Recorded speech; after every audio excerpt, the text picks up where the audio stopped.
Hello, എൻ്റെ പേര് അമ്മു. ഞാനൊരു ജ്വല്ലറി ബിസിനസ് ചെയ്യുന്ന ഒരാളാണ്. അപ്പോൾ എൻ്റെ കുറേ നാളത്തെ ഒരു ആഗ്രഹമാണ് എനിക്ക് സ്വന്തമായിട്ടൊരു ബുട്ടീക്ക് സ്റ്റാർട്ട് ചെയ്യണം. ജ്വല്ലറിയും അതുപോലെ തന്നെ ഡ്രസ്സും കാര്യങ്ങളൊക്കെ വിൽക്കുന്ന ഒരു കട. അപ്പോൾ കുറേ നാളത്തെ പ്ലാനിങ് മാത്രമേ സത്യം പറഞ്ഞാൽ നടക്കുന്നുള്ളൂ.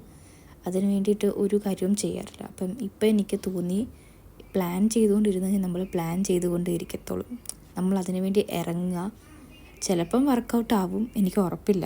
പക്ഷെ എന്നാലും ഞാനൊന്ന് ശ്രമിച്ച് നോക്കിയിട്ട് കിട്ടിയില്ലെങ്കിൽ പിന്നെ എനിക്ക് എൻ്റെ മൈൻഡിനോട് പറയാമല്ലോ, ഓക്കെ ഞാൻ ശ്രമിച്ചു, എനിക്ക് കിട്ടിയില്ല എന്ന്.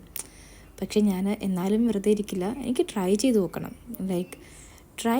നമുക്ക് നമ്മുടേതായ എന്തിനും അതിനേതായ സമയമുണ്ടല്ലോ ദാസ എന്ന് പറയുന്ന പോലെ നമുക്കും നമ്മുടെ സമയമാകുമ്പോൾ അത് ക്ലിക്കാവും. അതാണ് എൻ്റെ ഒരു പ്രതീക്ഷ.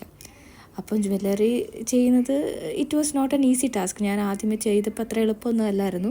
പക്ഷേ ഇപ്പോൾ കുറച്ച് വർഷമായപ്പോഴത്തേക്കും എനിക്കറിയാം എവിടെ നിന്ന് സാധനം എടുക്കണം എന്തെടുക്കണം. പക്ഷേ ഡ്രസ്സിൻ്റെ കാര്യം വരുമ്പോഴത്തേക്കും എനിക്കതിന് സീറോ നോളജാണ്. ഏത് തുണിയാണ്, എങ്ങനെയാണ് ക്വാളിറ്റി, കഴുകുമ്പോൾ കളർ ഇളകുമോ, പിന്നെ നമുക്ക് നമ്മൾ ചുമ്മാ കൊടുക്കാൻ പാടില്ലല്ലോ. നമുക്ക് കസ്റ്റമേഴ്സ് എന്ന് പറയുമ്പോൾ നമ്മൾ തന്നെ ഉപയോഗിച്ച് നോക്കി നമുക്കത് ഇഷ്ടപ്പെട്ട് നല്ല സാധനങ്ങൾ മാത്രമേ നമ്മൾ കൊടുക്കാൻ പാടുള്ളൂ. അപ്പോൾ അങ്ങനത്തെയൊക്കെ കുറേ കാര്യങ്ങൾ, എനിക്ക് ആഗ്രഹങ്ങളും കാര്യങ്ങളൊക്കെ ഉണ്ട്.